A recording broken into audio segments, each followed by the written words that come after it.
Aos que me conhecem sabem que eu sou apaixonado por história. E eu estou aqui agora com João Moza, que é coordenador do Núcleo de Arqueologia aqui no Memorial de Sergipe. Ele vai falar um pouquinho e vai andar com a gente explicando um pouquinho de cada setor, iniciando, claro, pela sua área, que é a arqueologia. Eu inicio falando de que a arqueologia trabalha com a cultura material dos povos, tanto do passado também do presente. A nossa ideia é mostrar como o núcleo de arqueologia ele foi se formando ao longo do tempo. Então, primeiramente, a gente chama a atenção de Augusto Garcês. O Augusto Garcês ele foi pioneiro no debate sobre arqueologia em nosso estado. Mas não só isso, no debate também da paleontologia. Vou mostrar um pouco. O Augusto Garcês Ele nasce em 1918 e morre em 92, e ele é importante pela perspectiva da valorização do patrimônio cultural de Sergipe. Aqui nós temos várias contribuições do seu acervo. Mais à frente, nós vamos ter uma linha da paleontologia que traz um pouco da sua atuação. A priori, nós temos desde a Pangeia, que era todo um processo de um supercontinente. Da Pangeia, nós vamos ter, nesse contexto, o Oceano Patalácio e o Mar de Tétis. Nesse movimento das placas tectônicas, nós vamos ter a separação. A separação se dá com um processo de deriva continental. E na deriva continental, nós vamos ter a formação dos continentes. Tudo isso para falar da presença dos animais, da pré-história. Nós vamos ter o mastodonte e a preguiça gigante como elemento central. E nós temos aqui, no nosso acervo, um pouco dessa cultura material. Aqui nós temos uma raia espardarte, nós vamos ter uma vértebra de baleia, nós vamos ter uma arcada dentária de mastodonte, nós vamos ter um cefalópodes, que seria petrificado. Aqui nós vamos ter... E o cefalópodes é encontrado na região de Laranjeiras. Nós vamos ter uma tíbia de mastodonte, encontrado na região de Canhoba, Sergipe. Nós vamos ter aqui uma falange, a 9, uma falange ugeal de uma preguiça gigante.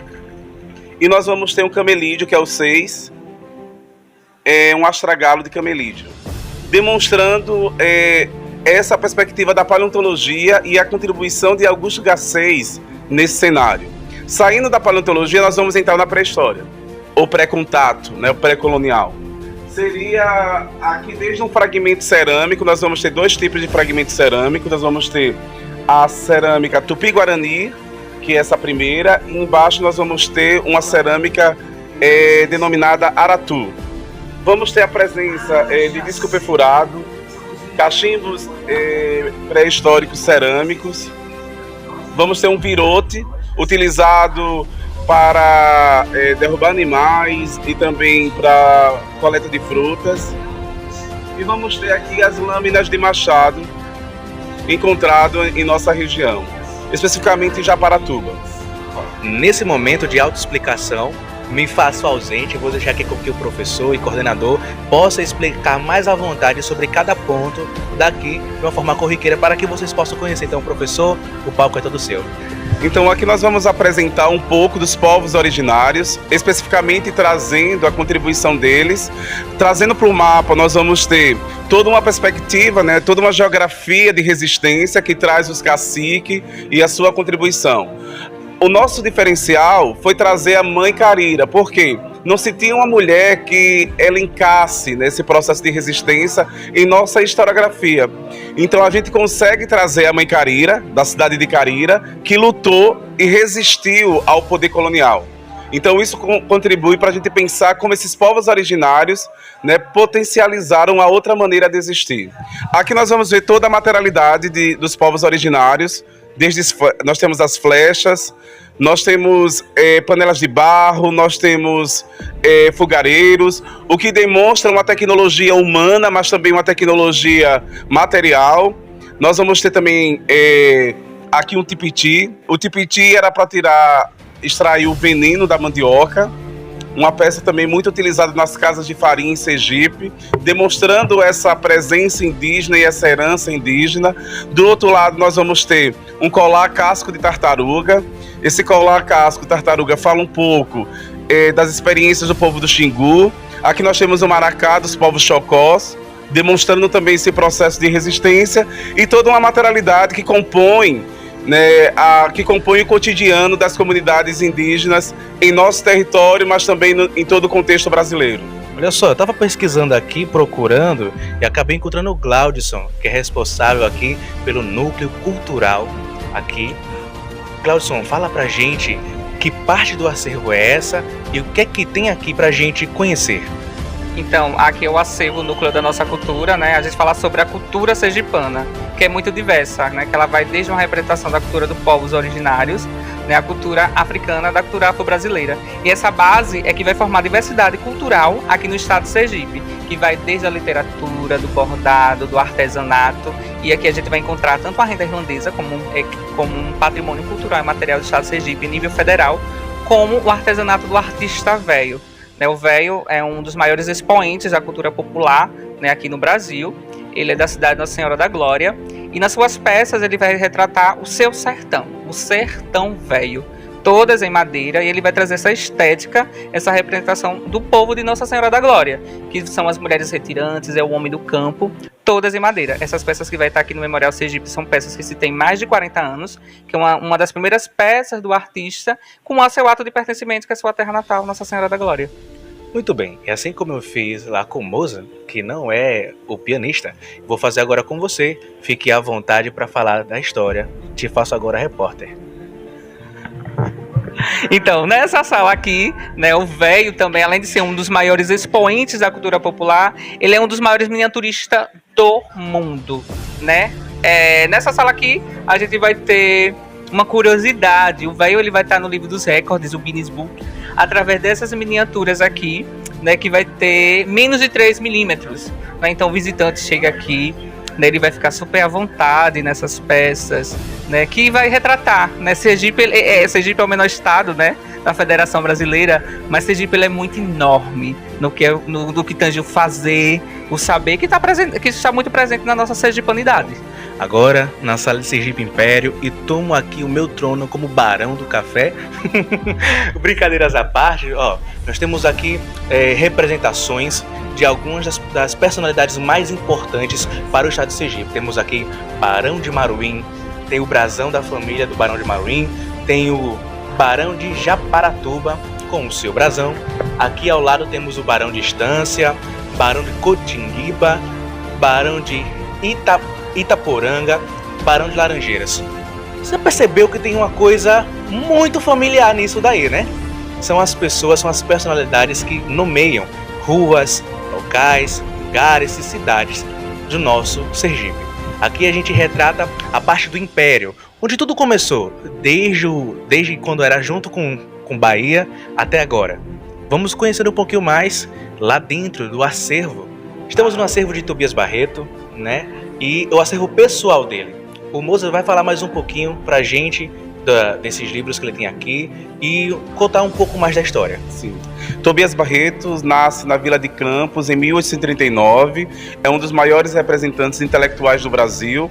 Ele é o primeiro a ler Marx. O marxismo no Brasil entra com a luta de classe a partir de Tobias Barreto, e não só isso, defendeu a educação das mulheres, defendeu as crianças, e nesse ano, né, nós comemoramos os 140 anos do livro Menores e Loucos, né, o direito criminal, no qual ele vai defender as crianças no Brasil. E aqui nós temos o livro, né, o Menores e Loucos, em nosso acervo. Quem quiser também pode acessar, demonstrando a potencialidade. Nós temos também o quadro do Elias Santos, que demonstra Tobias Barreto não como uma figura, não como um homem branco, mas como um homem negro. Imagine ser um homem negro no processo do Império, né, e ter toda a articulação para adentrar nos espaços de poder. Aqui nós temos também esse quadro do Elias Santos, demonstra um livro chamado Discurso Sem Mangas de Camisa. Nesse livro, o Tobias Barreto vai questionar as formas de opressão, vai questionar todo o movimento de opressão que era estabelecido em nosso país. Finalizamos com a Rosa Faria. Rosa Faria nasce em Capela em 28 de abril de 1917. É uma das principais, eu poderia dizer, ela inicia a museologia em Sergipe na perspectiva feminina, é um dos grandes nomes. E aqui nós vamos ter o forno dela, que ela vai fixar as imagens em sua louça. Então ela conta a história de Sergipe a partir das louças. Nós vamos ter desde retratos, personalidades, que se encontra o acervo de várias personalidades, como também nós vamos ter um pouco sobre Aracaju e o tempo. Então vocês podem também caminhar por Aracaju a partir das louças de Rosa Faria. Aqui nós vamos ter um pouco desse imaginário dela e como ela capturou, né, a nossa história e as nossas experiências. Podemos passear mais. Aqui nós vamos ter a história dos municípios de Sergipe. Ela vai contar a história de todos os municípios a partir da louça. Na frente ela vai fazer a pintura e atrás ela faz uma transcrição de cada localidade. Então Rosa Faria, ela representa a transformação, mas também a responsabilidade pelos processos educacionais em nosso país e também em nosso estado. Rosa Faria, ela traz um pouco da história contada, mas também a história visualizada, sentida, a partir da percepção que é construída nesse processo relacional. Olha só, diretamente da biblioteca, com aqui Fabiana Cruz, que é a responsável aqui por esse acervo, e como eu fiz com os outros, não vai ser diferente com ela. Para que ela tenha mais versatilidade ao falar, aqui ó, te faço repórter nesse exato momento, pode apresentar o seu espaço. Então, aqui na Biblioteca Lorival Batista temos acervos pessoais. O acervo pessoal do Lorival Batista é composto por 3.000 exemplares de diversas áreas, e o Lorival Batista foi muito importante no nosso estado, que foi governador, senador, deputado. Temos também um acervo pessoal do Joel Silveira, jornalista sergipano que narrou a Segunda Guerra Mundial. Temos também o acervo do Paulo Barreto, que veio logo em seguida ao governo de Lorival Batista. Temos coleções como da Segunda Guerra Mundial, do Cangaço e do Tobias Barreto, um grande escritor sergipano. E temos também um acervo do Memorial. A biblioteca é composta por 8.000 exemplares, a biblioteca não empresta, é só consulta local, e para pesquisadores e a comunidade em geral. E aqui eu termino a minha visita ao memorial e pego carona aqui no primeiro bonde de Sergipe junto com o Moza. Moza, posso ir com você aí? Posso ir com você aí? Muito obrigado por acompanhar essa pequena demonstração do espaço cultural que temos em Sergipe, essa rica história. E é aqui que nós nos despedimos. Muito obrigado pela sua participação, por nos levar imersos nessa história. Muito obrigado de verdade. E nós finalizamos, dando tchauzinho para você, que nosso bonde está indo embora.